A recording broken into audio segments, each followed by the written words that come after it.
Բարև ձեզ, Ստեփան Գրիգորյան YouTube-յան ալիքի մասնակիցներ, ողջունում եմ ձեզ բոլորիդ, այսօր մայիսի 8-ն է, մենք շարունակում ենք մեր աշխատանք, ես պետք է ասեմ, որ այո ալեկոծվող աշխարհ է, շատ ենք դրա մասին խոսում, պատկերացնում եք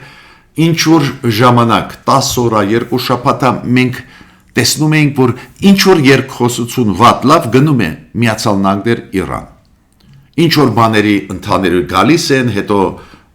բաժանվում են, հետո էլի հանդիպում են, հետո ուղարկում են իրար մեսիջներ, բայց գնում էր պրոցես, որը տալիս էր շանս, որ պատերազմը չի վերսկսվի, բայց ցավով պետք է ասեմ, այսօր գիշերը նորից վերսկսվեցին ուժային քայլերը, պատերազմական գործողությունները իրար դեմ, Միացյալ Նահանգներ Իրան, շատ մտահոգիչ զարգացումներ հիմա սկսվեցին Հորմուզի նեղուցի հետ կապված, ու ես պետք է ասեմ, որ անպայման վաղը ես կանդրադառնամ այս թեմային, ձեզ կասեմ ոնց են գնում զարգացումները, քանի որ շատ են հոսքերը, շատ են ֆեյքերը, շատ են սուտ լուրերը, դեզինֆորմացիան, ինչ իրականում կատարվում է, մենք վաղը կխոսենք, այսօր ես ուզում եմ կենտրոնանալ այլ հարցի հետ, դուք գիտեք Հայաստանում անցան 2 գագաթնաժողովներ, Հայաստանում անցավ մեծ ֆորում Երևանյան երկխոսություն, որտեղ որ հարյուրավոր փորձագետներ եւ պաշտոնյաներ եղել են, ընդհանուր 1000-ից ավել մասնակիցներ, 100-ից ավել պետություններից լրջագույն պայմանագրեր ստորագրվեցին, քննարկվեցին, դուք ականատեսն էիք դրա, զգալի մասը գիտեիք, բայց քանի որ ես այդ աշխատանքներին մասնակցել եմ, ես նաև մասնակից եմ շատ ու շատ այդ քննարկումների, պրոցեսների, լուրջ պրոցեսներ էին գնում Հայաստանում, Հայաստանի շուրջ դրական, ու Ռուսաստանը պարզե ցավոտ դա ընկալեց, կասկածել չկար, որ ցավոտ կընկալեն Ռուսաստանում, քանի որ իրանք համարում են, որ մենք ծայրագավառ ենք, որ մենք խոսքի իրավունք էլ չունենք, նսեմացուցիչ մոտենում են, բայց կամաց պետք է սովորեն, որ Հայաստանը գնում է դեպի սուվերենության ուժեղացում, չաջակցեցին մեզ 2020 թվականին, ուրեմն պետք է հաշտվեն նրա հետ, որ Հայաստանը գտնում է ու կգտնի նոր դաշնակիցներ ու ակտիվ կաշխատի, բայց Ռուսաստանի կողմից հիմա արվում են լուրջ քայլեր, որոնց մասին պետք է խոսենք, Ռուսաստանի պաշտոնյաները սկսեցին խոսել, պարոն Ուշակովը, Պուտինի օգնականը, հայտնի Մարիա Զախարովան, հայտնի Միխայել Գալուզինը, իրանք անում են լրջագույն հայտարարություններ այն փաստի հետ, որ պարոն Զելենսկին գտնվում են Երևանում, իրանց դա դուր չի եկել, ուրեմն պարոն Զելենսկին մտավ Բաքու, բան չասեցին, Երևան որ եկավ Զելենսկին պարոն նախագահ Ուկրաինայի, Երևան որ եկավ իրանց դուր չի գալիս, դրա մասին մենք կխոսենք, այդ բողոքի նոտան, որը Ռուսաստանը ներկայացրեց Հայաստանին, ես պետք է ասեմ, որ Նիկոլ Փաշինյանը չի գնում Մոսկվա մայիսի 9-ին, իր պատճառաբանության մասին մենք այսօր կխոսենք, ու այսօր մենք կբացենք շատ կարևոր մաս քննարկման մեր Ստեփան Գրիգորյան YouTube-յան ալիքի շրջանակներում, ես հիշում եք ձեզ խոստում եմ տվել, քանի որ Հայաստանում սկսվում է պաշտոնական ընտրական արշավը, ինքը սկսվում է Հայաստանում օրենքների համաձայն հենց այսօր մայիսի 8-ին, այս ընտրարշավի հետ կապված գլխավոր քննարկումների կապված արտաքին քաղաքականության հարցերի հետ, մեր անվտանգության հարցերի հետ ես անպայման կանդրադառնամ, ու քանի որ երեք Նիկոլ Փաշինյանը վարչապետ Հայաստանի տվեց պրես-կոնֆերանս, հարցերին պատասխանեց լրագրողների, զուգահեռ Սամվել Կարապետյանը, որը ղեկավար է կամ առաջնորդ է ուժեղ Հայաստան այդ քաղաքական ուժի, ինքն էլ տվեց պրես-կոնֆերանս, ու իրար ուղարկեցին մեսիջներ, այս մեսիջների մասին անպայման ուզում եմ խոսել, քանի որ այնտեղ սկզբունքային հարցեր երկու կողմներ շոշափեցին, հարցադրում ես ունեմ հարցադրումներ այս կողմերին, ուրեմն սկսում ենք մեր աշխատանքը, ես խնդրում եմ ձեզ բաժանորդագրվել, կիսվել, լայքել, նայեք, Ռուսաստանի պաշտպանության նախարարությունը երեք հայտարարեց, որ մայիսի 8-ից 10-ը հայտարարում է զինադադար։ Ու պաշտպանության նախարարությունը Ռուսաստանի ասեց, որ մենք խորքերը չենք խփի Ուկրաինայի։ Բայց եթե Ուկրաինան այդ 3 օրյա զինադադարը չընդունի, մենք կսկսենք ռմբակոծել Կիևի կենտրոնը։ Ուրեմն իրանք առաջարկում են տարհանել եւ դիվանագետներին Կիևի կենտրոնից եւ բնակչությունը Կիևի։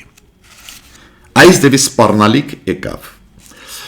Ես պետք է ասեմ, որ 3 չառաջորը Մարիան Զախարովան, այդ պաշտոնական ներկայացուցիչը Ռուսաստանի արտգործնախարարության, ում մենք ճանաչում ենք ու շատ տխուր դեմք է ինքը, բայց ինքը զգուշացրեց դրա մասին 3 չառաջորը։ Ուղղակի 3 պաշտպանության նախարարությունը Ռուսաստանի այդ զգուշացումը արեց։ Ուրեմն Ռուսաստանը ռմբակոծում է Ուկրաինան, շատ դաժան ռմբակոծություններ եղան մայիսի 5-ին 6-ին, բայց պահանջում է, որ Ուկրաինան պատասխանել չտա։ Հիմա նայենք Ուկրաինայի արձագանքը, իմ կարծիքով այս 3 օրյա զինադադարի այնուամենայնիվ Ուկրաինան կամաձայնվի, բայց հարցը ինչու վախեցած է Ռուսաստանը։ Վախեցած է, քանի որ Ուկրաինայի դրոնները, ATS-ները բավական էֆեկտիվ աշխատում են, լրջագույն վնաս հասցնում են արդյունաբերությանը Ռուսաստանի, նաև նավթամշակման արդյունաբերությանը, նաև ռազմական արդյունաբերությանը դիպուկ գալիս են, խփում են այդ օբյեկտները Ռուսաստանի տարածքով մեկ։ Ու իրենք հիմա շատ վախում են, որ պարոն Զելենսկին կարող է խափանի այն շքերթը, այն process-ը, որը իրանք ուզում են անցկացնել մայիսի 9-ին։ Իրանք ուզում են շքերթ անցկացնել տրադիցիոն մայիսի 9-ին հաղթանակի հետ կապված երկրորդ համաշխարհային պատերազմում։ Ու քանի որ Ուկրաինայի ATS-ները էֆեկտիվ աշխատում են ու պարոն Զելենսկին գտնվելով Երևանում այդ գագաթնաժողովում եվրոպական քաղաքական համայնքի մասնակցելով աշխատանքներին, լրագրողերին ասեց, որ եթե Ռուսաստանը շարունակի ռմբակոծել ամբողջ Ուկրաինան, մենք դրոններ կուղարկենք Մոսկվա։ Դա պարզե խուճապի մեջ մտցրեց Մոսկվան, հիմա իրանք սպառնում են, բայց առիթը այս նոր ալիքի հակաուկրաինական հենց կապված է Զելենսկու խոսքերի հետ, որոնք ինքը ասեց հենց Երևանում, հենց մայիսի 4-ին գտնվելով այդ գագաթնաժողովի աշխատանքներում։ Հիմա, բայց նաև մեզ համար եղան հետևանքներ։ Ռուսաստանի արտգործնախարարություն կանչվեց մեր դեսպանը գտնվող Մոսկվայում։ Մեր դեսպանը գնաց, իրան ընդունեց Միխայել Գալուզինը, փոխարտգործնախարար Ռուսաստանի, ու հայտնեց իրանց լուրջ դժգոհությունը։ Ինքը իրան ասեցին, որ այս Զելենսկու ասածը ու իրանք Զելենսկուն չեն համարում Ուկրաինայի նախագահ, իրանք համարում են իրան կիևյան նացիստական ռեժիմի պարագլուխ, որ Զելենսկին արեց ահաբեկչական հայտարարություններ ու այս հայտարարությունները հնչեցին Երևանում ու դա անընդունելի է, ասում է Ռուսաստանը, ու կտրականապես անընդունելի է համարում Ռուսաստանը ու այդ բողոքի նոտան մեզ են ուղարկում։ Ես պետք է ասեմ, որ պարոն Զելենսկին ի պաշտոնե հրավիրված էր Հայաստանի կառավարության կողմից, Հայաստանի կառավարությունը պարոն Զելենսկուն ճանաչում է որպես լեգիտիմ Ուկրաինայի ժողովրդի կողմից ընտրված նախագահ, պարոն Զելենսկին ազատ էր, ինքը ելույթներ ունեցավ, լիքը հանդիպումներ ունեցավ Երևանում տարբեր երկրների ղեկավարների հետ, ինքը լեգիտիմ ղեկավար է, ինչու՞ է խնդրեմը։ Պարոն Զելենսկին, երբ որ զգուշացրեց, որ մայիսին խնդրեմ կունենա, մայիսի 9-ին Ռուսաստանը Մոսկվայի օդում, կոպիտ ասած, որ եթե պետք է ուկրաինացիք ATS-ներ կուղարկեն, ինքը խոսեց դրա պատճառով, որ ռմբակոծում են ու ոչնչացնում են ամբողջ իր երկիրը։ Ուրեմն ինքը ոչ մի հանցանք չի կատարել, ինչու Ռուսաստանը այս մակարդակով դժգոհ է, չգիտեմ։ Բայց բողոքի նոտան մեզ ուղարկվեց, քանի որ այդ խոսքերը պարոն Զելենսկին ասեց Երևանում։ Ու մյուսը նաև այդ բողոքի նոտայում կան դժգոհություն Հայաստանից, որ ինչու Հայաստանի կառավարությունը պաշտոնական արձագանք չտվեց այս կոշտ հայտարարությունների պարոն Զելենսկու ու ասեցին ռուս-հայկական հարաբերությունները գործընկերային են, ինչի Հայաստանը չարձագանքենք։ Նու մեր դեսպանը ասեց Ռուսաստանում գտնվող այդ հանդիպման ժամանակ, որ ինքը այդ Ռուսաստանի բողոքը մտահոգությունները կփոխանցի հայկական կողմին։ Ուրեմն ստեղ ես պետք է ասեմ մեկ բան։ Շատ ճիշտ է ասում մեր ղեկավարությունը, երբ որ ասում է, որ այս պատերազմում Ռուսաստանի Ուկրաինայի դեմ մենք Ռուսաստանի դաշնակիցը չենք։ Ուրեմն թող Ռուսաստանը մեզանից ոչ մի բան չսպասի։ Մենք դաշնակիցը չենք, որ վերցնենք ու ասենք Ռուսաստան դու ճիշտ ես անում, ռմբակոծում ես, սպանում ես քաղաքացիներին Ուկրաինայի։ Մենք դաշնակիցը չենք։ Մենք այդ հարցում հստակ դիրքորոշում ունենք, հարգում ենք Ալմաթայի այն հիշում եք ֆիքսող սահմանները այդ հայտարարությունը 1991 թվի մենք ճանաչում ենք Ուկրաինայի տարածքային ամբողջականությունը ուրեմն թող մեզանից ոչ մի բան չպահանջեն Էդել հաշվի առնելով որ 2020 թվին Ռուսաստանը մեզ չի աջակցել թող մեզանից բան չպահանջեն Մյուսը Մարիա Զախարովա Պարզ է ինքը շատ է խոսում զզվացնում է մեզ բայց քանի որ ինքը պաշտոնական դեմք է Պաշտոնական ներկայացուցիչն է Ռուսաստանի արտգործնախարարության, ես հղում անում եմ իր ասածը։ Ինքը ինչ ասեց, որ ինքը ասում է այս Զելենսկու այցելությունը շատ վատն էր, Հայաստանը խոստում մեզ տվեց, որ ոչ մի քայլեր չի անի Հայաստանը Ռուսաստանի դեմ, հիմա Զելենսկին եկավ այդ մեր դեմ է քայլը։ Գիտեք, շատ զարմանալի բան է։ Երբ որ մեզ պետք է օգնեին, իրանք բացատրում էին մեզ, գիտեք, որ Ադրբեջանը, Թուրքիան իրանց հետ Ռուսաստանը շահեր ունի, ինչի մենք պետք է ձեզ աջակցենք եւ այլ, հասկացաք, չէ՞։ Երբ որ մենք այլ երկրների հետ շահեր ունենք, ում հետ Ռուսաստանը ունի խնդիրներ, իրանք ասում են մի աշխատի, բայց մենք շահեր ունենք, նաեւ Ուկրաինայի հետ շահեր ունենք, նաեւ այլ երկրների հետ, օրինակ Եվրոպայի հետ, ու Ռուսաստանը ատելությամբ է մոտենում այդ մեր շահերին։ Իրանք ասում են ինչի ենք եվրոպացիների հետ ստորագրում ռազմավարական նշանակություն փաստաթղթեր օրինակ Ֆրանսիայի ու Մեծ Բրիտանիայի հետ։ Ինչ անենք որ դուք իրանց հետ չունենք։ Ինչա մենք մեզ չպաշտպանենք, մեր անվտանգությունը չապահովենք։ Ուրեմն այս էգոիստ մոտեցումը պետք է կոտրել։ Մյուսը դե պարզա Մարիա Զախարովան էլ խոսելով Պարոն Զելենսկու մասին օգտագործեց Կիևյան նացիստական ռեժիմի պարագլուխ եզրույթը մինչդեռ Հայաստանը ճանաչում է պարոն Վլադիմիր Զելենսկուն որպես ընտրված լեգիտիմ Ուկրաինայի ղեկավար Մյուսը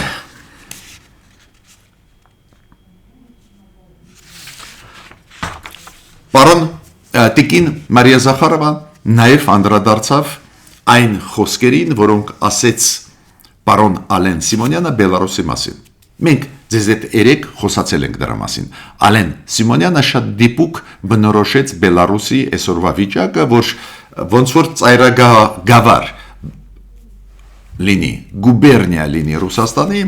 ու հիշում եք Ալեն Սիմոնյանը ասեց, որ մենք չենք ուզում, որ այս ձևի ղեկավարվի Հայաստանը դրսից։ Դա մեծ աղմուկ բարձրացրեց, հիշում եք ես ասել եմ ձեզ Բելարուսը, բողոքի նոտան ներկայացրեց։ Հիմա Մարիա Զախարովան այդ թեմային անդրադառնալով ասում է, այդ ինչ ասեց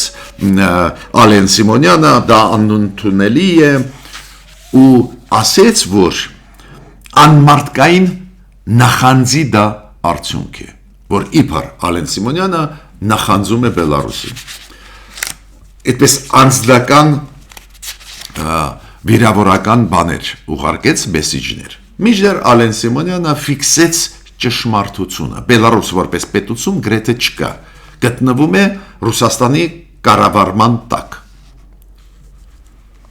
Բայց Ռուսաստանը փորձեց պաշտպանել Բելարուսը, քանի որ Լուկաշենկոյի ասածը ոչ ոք չի լսում, ոչ մի արժեք չունի,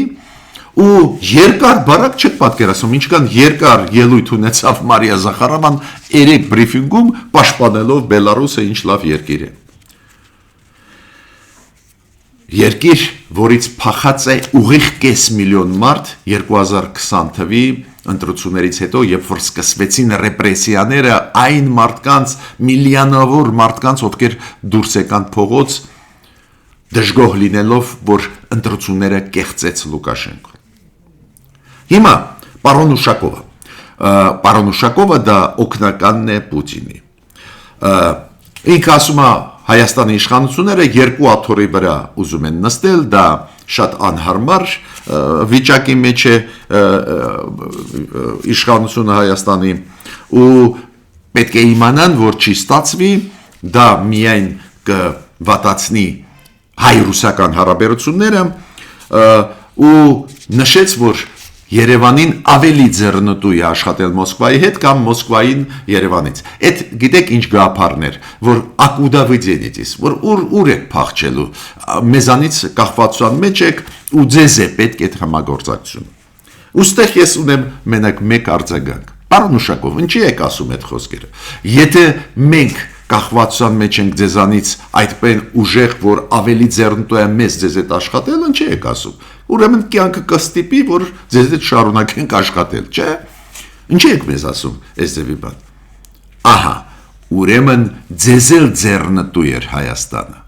Ձեզ էլ ձեռնտու է Հայաստանը։ Հայաստանը հենարանն էր Ռուսաստանի հարավային Կովկասում։ Դուք ստրատեգիկ հիմա կետ կորցրեցինք, ստրատեգիկ դիրքեր հարավային Կովկասում մեզ դավաճանելով։ Ուրեմն մենք էլ ձեզ ոչ պակաս կարևոր հայենք, ուղղակի դուք դա չգնահատեցիք ու հիմա ստանում եք բացասական հետևանքներ ձեր սխալ քաղաքականության պատճառով։ Ես պետք է ասեմ, որ նաև պետք է ասեմ, որ Նիկոլ Փաշինյանը հայտարարեց 3 պրես-կոնֆերանսի ժամանակ, որ չի գնում Մոսկվա, ինքը ավելին, ինքը ասեց, որ ես չեմ գնում Մոսկվա, քանի որ դեր ապրիլի 1-ին հանդիպելով Պուտինի հետ Կրեմլում, ասեցի, որ նախընտրական արշավը սկսվում է, դրա պատճառով ես չեմ գալիս, բայց ես պետք է ասեմ Նիկոլ Փաշինյանին, որ չգնալը Մոսկվա այսօր ունի կարևորագույն բաղադրիչ։ Ոչ միայն այն, որ ընտրարշավ է, իրոք ինչի ինքը պետք է գնա ինչ-որ այլ երկիր, պետք է զբաղվի ընտրարշավով, շատ կարևոր ընտրարշավ է սա, բացի դրանից փոխվեց իրավիճակը։ Աշխարհը աշխատում է մեզ հետ։ Հայաստանը անում է լրջագույն քայլեր, Ռուսաստանի արձագանքը ցավոտ վիրավորական է մեր նկատմամբ։ Ուրեմն գնալ այնտեղ դա սխալ կլիներ նաև այդ կոնտեքստով։ Ես պետք է ասեմ, որ Կրեմլ ով է գնում, որ իմանանք մայիսի 9-ին։ Աբխազիայի եւ Հարավային Օսիայի նախագահները, Բելարուսի նախագահ, Լաոսը, էլ ոչ ոք։ Դες ուզում եմ ասել, որ Ռուսաստանի այս շքերթին գրեթե ոչ ոք չի մասնակցում, չեղած պետությունների ղեկավարները մասնակցում են եւ Լաոսը։ Հիմա անցնում եմ այսօրվա գլխավոր թեմային։ Նիկոլ Փաշինյանը տվեց պրես-կոնֆերանս տվեց Սամվել Կարապետյանը, խոսեցին, ասեցին տարբեր բաներ, բայց շատ ուշագրավ բան ասեց Սամվել Կարապետյանը իր պրես-կոնֆերանսի ժամանակ։ Ինքը ասեց ստորություններ Զելենսկուն հրավիրել Հայաստան։ Դա քայլ էր մեր ռազմավարական պարտների դեմ, Ռուսաստանի դեմ։ Ու ես տեղ ուզում եմ ասել, Սամվել Կարապետյանը իմ կարծիքով քաղաքական հարցերով չէր զբաղվում,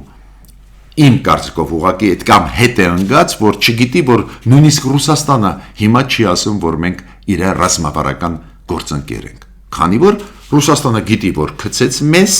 դավաճանեց 2020 թվին, 2023 թվին, փորձում էր խաբել, անընդհատ ասում էր, դե մենք ռազմավարական նշանակություն հարաբերություններ ունեն, բայց եւ Հայաստանի կառավարությունը եւ ամենակարևորը Հայաստանի հասարակությունը այդ կամ քննադատեց Ռուսաստանին, որ հիմա այդ բարերը նույնիսկ իրանք չեն ասում։ Ու բերել հետ հին եզրույթները, որ իբր Ռուսաստանը մեզ հետ ռազմավարական գործընկեր է, խորհուրդ չեմ տալիս պարոն Սամվել Կարապետյանին ու իր խորհրդակատերին ասեմ, որ այս դեպի բաներ պետք չի ասել։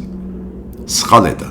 Ռուսաստանը մեզ դավաճանեց, այլ ոչ թե մենք իրաց։ Պարոն Զելենսկին լեգիտիմ ընտրված ղեկավար է, մենք իրավունք ունեինք հրավիրել, հրավիրեցինք, ճիշտ արեցինք։ Մյուսը, ինչի մասին ուզում եմ ասել, Նիկոլ Փաշինյանի պրեսկոնֆերանսից։ Շատ կարևոր Նիկոլ Փաշինյանը հարցադրում արեց, որին ես միանում եմ, բայց ուզում եմ այնտեղ 1-2 բաներ գումարել։ Ինչ ասեց Նիկոլ Փաշինյանը երեք պրեսկոնֆերանսում, երբ որ ինչ-որ հարցեր տալիս էին, Եվրոպայի հետ համագործակցումը ինչ է տալիս, ինչ չի տալիս, դուք ինչ էս չեք անում, այն չեք անում, շատ լավ է, հարցեր տալիս էին ընդդիմադիր այդ լրագրողները մեր, շատ լավ։ Բայց Նիկոլ Փաշինյանը երբ որ խոսք գնաց Ռուսաստանի քաղաքականության հետ, այս մեղադրանքներին, որ իբր մենք դավաճանեցինք Ռուսաստանը, մինչդեռ ուղիղ հակառակն են, ինքը շատ լավ բան ասեց։ Ինքը ասեց, հիշում եք, որ Պուտինը 2020 թվականի պատերազմից հետո, անմիջապես հետո ճանաչեց 2 անգամ Լեռնային Ղարաբաղը, որպես անբաժանելի մաս Ադրբեջանի։ Երբ որ Լուկաշենկոն մի քանի անգամ արեց լրջագույն հայտարարություններ նսեմացնող հայ ժողովրդին։ Ու ինքը հիշեցրեց այդ ձևակերպումները եւ Պուտինի եւ Լուկաշենկոյի։ Ասեց, ինչ արձագանք դուք տվեցիք։ Օրինակ, Բարգավաճ Հայաստան կուսակցության ղեկավարը Գագիկ Ծառուկյանը կամ Ուժեղ Հայաստանի ղեկավարը Սամվել Կարապետյանը։ Դուք ինչ արձագանք տվեցիք։ Օրինակ ինձ հետաքրքիր է ուղղում եմ այդ հարցը Սամվել Կարապետյանին եւ Գագիկ Ծառուկյանին, որպես փորձագետ։ Ինչ չարձագանքեցիք, որ 2020 թվականի նոյեմբերին եւ դեկտեմբերին իրար հետևից 2 անգամ Վլադիմիր Պուտինը ասեց, որ Լեռնային Ղարաբաղը անբաժանելի մասն է Ադրբեջանի ու ավելին ինքը գումարեց, որ դա միջազգային նորմերի համաձայն է։ Փակեց աչքերը այն փաստին, որ կան նաեւ ինքնորոշման սկզբունք։ Ո՞րն է ձեր կարծիքը։ Կամ Լուկաշենկոյի ասածը, որ ինքը աջակցում էր, պատրաստում էր, աջակցում էր Ալիևին միջև պատերազմի սկիզբը 2020 թվականին։ Ոնց եք դուք վերա, դա շատ կարևոր է։ Այս մարդիկ մտնում են ընտրարշավ։ Ու շատ կարևոր է հենց իրենցից պանջել կարծիք ամենակարևոր մեզ համար հարցերում։ Անվտանգային հարցերում։ Քանի որ Ռուսաստանը չի ապահովում մեր անվտանգությունը, խաղապաները Ռուսաստանը չպաշտպանեցին հայերին, ուրեմն թող իրանք պաշտպանեն։ Իրանք գալիս են ինչ-որ բաներ ասում են, այ դուք դավաճանեցիք Ռուսաստանը եւ այլ, ինչը սխալ է, հակառակն էր, բայց մենք պարտավոր ենք բոլորս իրանց այդ հարցը տանք։ Բայց ձեր դիրքորոշումը ո՞րն է։ Ոստեղ ես ուզում եմ մի հարցադրում գումարել շատ կարևոր։ Հիշում եք, դա ուղղակիորեն պատերազմից անմիջապես հետո 2020 թվականին։ Հիշում եք Սերգեյ Շոյգում այն ժամանակվա պաշտպանության նախարարը Ռուսաստանի, հիմա ինքը Ռուսաստանի անվտանգության խորհրդի քարտուղարն է։ Ինքը հիշում եք ինչ ասել, որ Թուրքիայի բանակի հետ, զորքերի հետ միասին Թուրքիայի մենք օպերացիա անցկացրեցինք Ղարաբաղում։ Ղարաբաղում ինչ օպերացիան, ում դեմ պետք է անցկացնեն իրանք թուրքերի հետ։ Ես հիշում եմ այդ հայտարարությունը։ Այդ հայտարարությունը ինքը արեց, երբ որ ունեցավ հանդիպում Թուրքիայի այն ժամանակվա պաշտպանության նախարարի հետ։ Ուրեմն այս հարցերը ուղղում են այդ երկու ուժերի ղեկավարներին՝ Ուժեղ Հայաստան եւ Բարգավաճ Հայաստան։ Ոնց եք վերաբերվում այս 3-4 հայտարարություններին։ Ես ավարտեցի իմ ելույթը, միջ նոր հանդիպումներ։